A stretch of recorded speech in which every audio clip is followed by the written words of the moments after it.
আসসালামু আলাইকুম, hello everyone. আপনারা দেখছেন কুকিং মাই লাইফ চ্যানেল। কেমন আছেন সকলে? আশা করছি ভালোই আছেন। আমিও ভালো আছি। যারা আমার চ্যানেলে একদম নতুন অতি অবশ্যই চ্যানেলটা সাবস্ক্রাইব করে দেবেন, আর যারা অলরেডি আছেন অতি অবশ্যই সাপোর্ট দেবেন। রেসিপিটা ফার্স্ট থেকে শেষ পর্যন্ত দেখার অতি অবশ্যই অনুরোধ রইল। একদম ঘরোয়া মশলা দিয়ে কীভাবে স্বাদে গন্ধে ভরপুর দম বিফ আলু কষা বানাবেন, এই রেসিপিতে আপনাদের টিপসও জানানো হবে। তাহলে আর দেরি না করে আজই ট্রাই করে নেন দম বিফ আলু কষা।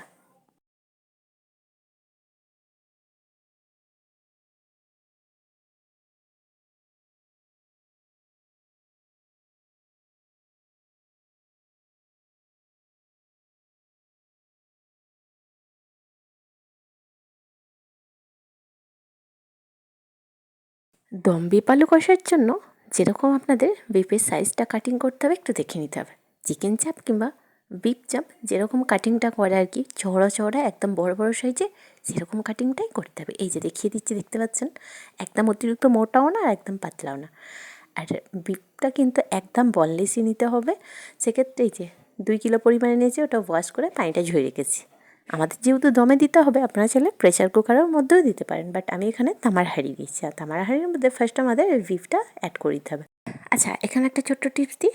2 কিলো বিফ যেহেতু, পরিমাণ মতো পেঁয়াজ বলতে 500 গ্রাম মতো পেঁয়াজ নিই স্লাইসভাবে। আচ্ছা, তামার হাঁড়িতে কিন্তু আমরা সকলেই জানি স্বাদে এবং খুবই সফটনেস আসে তামার হাঁড়িতে। যে কোনো রেসিপি মানে বিফ, চিকেন এবং মাটন খুব তাড়াতাড়ি গলে যায় এবং সফটনেস ভাব আসে, আর স্বাদটা কিন্তু একদম অন্যরকম হয়। আচ্ছা, বিফের মধ্যে কিন্তু ওপরে 500 গ্রাম স্লাইস করে রাখা পেঁয়াজটা বিছিয়ে রাখলাম। ওর সাথে ওই 3 spoon of ginger garlic paste আছে। এরই সাথে কয়েকটা গোটা গরম মশলা, যেমন দারচিনি, ছোটো এলাচ কিংবা সবুজ এলাচ, স্টার অনিস, এক টুকরো জয়িত্রী এবং 10 থেকে 12টা লবঙ্গ। আচ্ছা, এরপর হচ্ছে স্টেজে গুঁড়া মশলা অ্যাড করার পালা। 1 টিস্পুন অফ কালার হলুদের গুঁড়া, সামান্য পরিমাণে ঝালমরিচের গুঁড়া, 1 টিস্পুন অফ ধনিয়ার পাউডার, 1 টিস্পুন অফ জিরার powder, 1 teaspoon of Everest biryani masala. তারই সাথে সল্টটা তো অতি অবশ্যই আছে। আর তারই সাথে কালারের জন্য একদম উজ্জ্বল দেওয়ার জন্য 1 টিস্পুন অফ কাশ্মীরি লাল মরিচের গুঁড়া।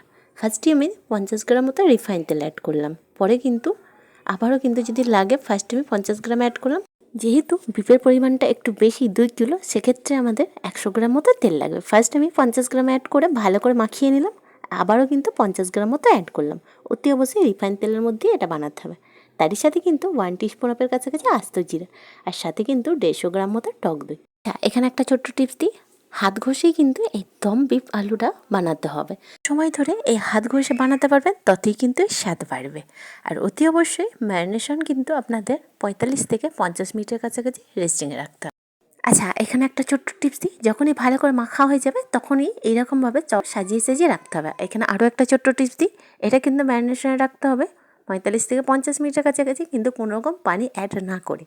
আচ্ছা, বিফ আলু কষার জন্য এই যে এখানে আমি ওই এক কাছাকাছি আলু নিয়েছি। আলুটা 1/2 করেছি, খোসা ছাড়িয়ে ওয়াশ করে রেখে দিয়েছি। আচ্ছা, আলুটা কিন্তু অতি অবশ্যই ভেজে নিতে হবে নুন এবং হলুদের গুঁড়া দিয়ে। আচ্ছা, আমার কিন্তু কাছাকাছি হয়ে গেছে। গ্যাসের ফ্লেম অন করে এই যে আমি তামার হাঁড়িটা বসিয়ে দিলাম। আপনাদের প্রায় 20 মিনিটের কাছাকাছি ওয়েট করতে হবে। আচ্ছা, আলুটা কিন্তু একদম 10% মতো ভেজে নিতে হবে, একদম লাল লাল করে। দেখতেই পাচ্ছেন আমার কিন্তু অলমোস্ট 5% মতো ভাজা হয়ে গেছে। গ্যাসের ফ্লেম মিডিয়াম টু স্লো ফ্লেমেই কিন্তু করেছি। তাতে কি হবে, কালারটাও কিন্তু একদম সুন্দর আসবে এবং সফটনেস ভাবটা কিন্তু আসবে।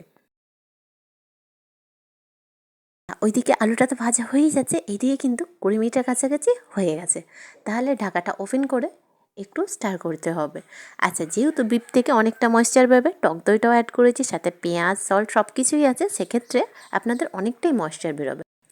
আচ্ছা, এখন কিন্তু আমি ওই হাতাটাই অ্যাড করছি। আচ্ছা, চিমটার সাহায্যে একটু তামার হাঁড়িটা ভালো করে চেপে ধরলাম, যেহেতু একটু নড়ার সম্ভাবনা থাকে, আর কিন্তু বিফের পরিমাণটাও বেশি আছে, নড়ার সম্ভাবনা থাকে, সেক্ষেত্রে একবার ভালো করে মিশিয়ে নিলাম। যেহেতু ময়েশ্চার অনেকটাই আছে, সেক্ষেত্রে একবার জাস্ট ভালো করে স্টার করার পর আবারও কিন্তু ঢাকাটা অফ করে দিলাম। যেহেতু এটা দমে বিফ আলু কষা, তাহলে দম দিয়ে দিয়ে কিন্তু বানাতে হবে।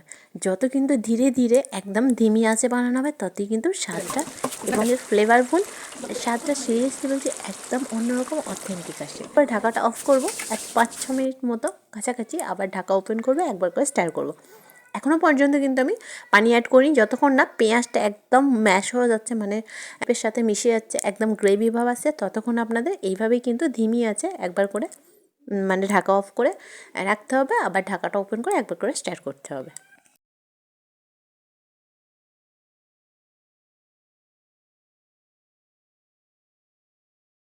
প্রতিদিনের যেসব রান্নায় আমরা মশলা অ্যাড করি, ওই একই ঘরোয়া মশলা সামান্য উপকরণ দিয়ে অনুষ্ঠান বাড়ি এবং বিয়ে বাড়ি যে বিপ আলু কষা হয় দমে, সেটাই কিন্তু আপনারা বাড়িতে ইজিলি বানাতে পারবেন। আচ্ছা, এখানে একটু পানির দরকার ছিল, সেক্ষেত্রে একটু পানি অ্যাড করলাম।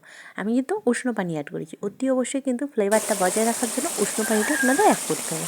ঠান্ডা পানি অ্যাড করে অ্যাবজর্ব হতে সময় লাগে, ফ্লেভারটা কিন্তু একটু মাইনাস হবে, সেক্ষেত্রে অতি অবশ্যই মাথায় রাখতে হবে। আচ্ছা, আরেকটা ছোটো টিপস, অন্য হাঁড়িতে কিন্তু আমি ফ্লেভার রেডি করছি। ফ্লেভারফুল বলতে আজকে গোটা গরম মশলা যেরকম আছে, তেজপাতা, দারচিনি, লবঙ্গ, এলাচ, জয়ফল, ওটা কিন্তু আমি ওই হাফ লিটারের কাছাকাছি পানি যখনই পানিটা একদম কালারফুল হয়ে যাবে, ফ্লেভারফুল হয়ে যাবে, তখনই কিন্তু অফ করে দেবো। আর এই বিপ আলু কষাই কিন্তু আমরা অ্যাড করব।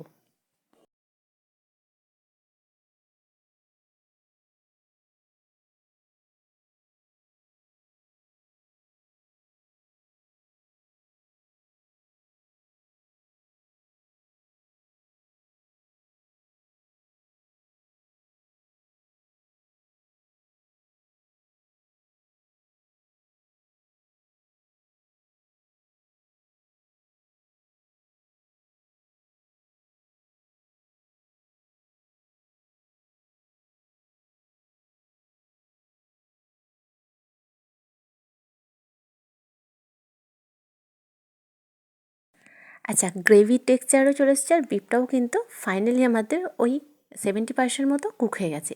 স্টেজে আমি ওই যে ভেজে রাখা আলুগুলো অ্যাড করলাম। আচ্ছা, এখানে আরও একটা ছোট্ট টিপস দিই, আপনারা চাইলে আলুগুলো কালারফুলও বানাতে পারেন, বা যে ফুড কালার হয় না, orange food colour, red food colour যে মিক্স হয়, সেই ফুড কালারও কিন্তু অ্যাড করতে পারেন। আমার কিন্তু ফুড কালার অ্যাড করতে লাগবে না। এই দম বিপ আলু কষার রেসিপিটা টেস্টি হয়। এক টুকরা আলু আর এক পিস বিপ দিয়ে কিন্তু এক থালা ভাত এক নিমেষে শেষ হয়ে যায়, তাই না? আচ্ছা, আলুতে কিন্তু খুব আলতো হাতে কিন্তু মেশাতে হবে, যেহেতু ভেজে রাখা আলু, প্রায় 10 মিনিটের কাছাকাছি হয়েছে। তারপরে এখানে আমি ফ্লেভারফুল পানিটাও অ্যাড করে দিলাম।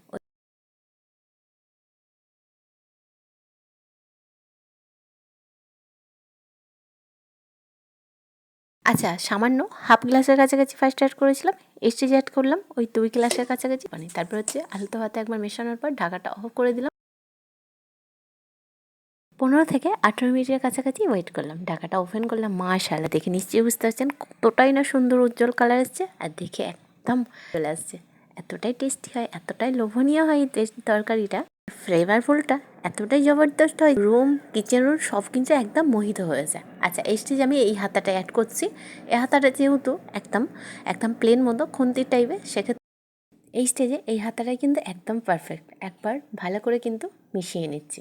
আলু না একটু ওপর দিক থেকে কাঁচা ভাব আছে, কাঁচা ভাব আছে বলতে সফটনেস ভাবটা ভিতর থেকে হয়েছে, উপরের পোর্শনটা কিন্তু কালারটাই হচ্ছে একটু, সেক্ষেত্রে একবার ভালো করে মেশানোর পর আবারও কিন্তু ঢাকা অফ করব ওই 10 থেকে 12 মিনিটের কাছে।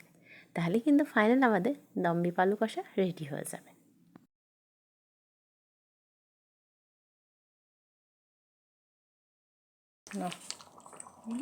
ফার্স্টই বলেছি, দম বিপ আলু কষা মানে ধিমে আছে কিন্তু দমে দিয়ে রেসিপিটা বানাতে হবে। সময়ের ধৈর্য একটু বেশি লাগলে কী হবে, কিন্তু রেসিপিটা একদম 100% গ্যারান্টির সাথে বলছি, একবার বাড়িতে ট্রাই করে দেখতে পারে, এটা কিন্তু একেবারে অতুলনীয়। অনুষ্ঠান বাড়িতে যেরকম বাবুর্চিরা রান্না করে, একদম বাবুর্চি আর বাড়িতে দরকার লাগবে না, আপনি বাবুর্চি হয়ে যাবেন। এর স্বাদটা একদম বাবুর্চির হাতের মতো, যে স্বাদটা হয় না একদম অতুলনীয়, সেই স্বাদটাই কিন্তু বাড়িতে বসে পাবেন।